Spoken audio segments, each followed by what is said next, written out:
एक शेर को उसकी बीवी ने कहा कि तुमसे बहुत बदबू आती है। शेर को बहुत गुस्सा आया, लेकिन खामोशी से बाहर निकल गया। सामने एक हिरन आता हुआ दिखाई दिया। शेर ने हिरन से पूछा, क्या मुझ में से बदबू आ रही है?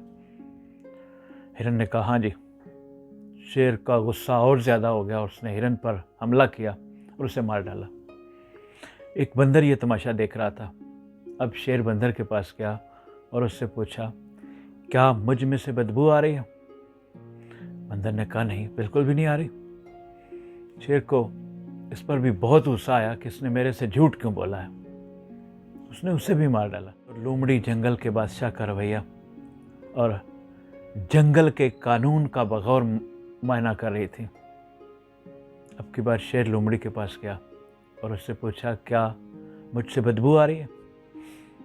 लोमड़ी ने कहा, बादशाह सलामत, मेरी नाक बंद है, मुझे खुशबू और बदबू का कुछ पता नहीं चलता।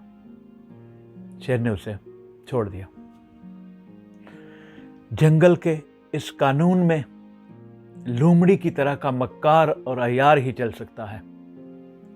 आज के दौर में जिंदा रहने के लिए शायर मोहसिन नकवी का फार्मूला अपनाना पड़ेगा।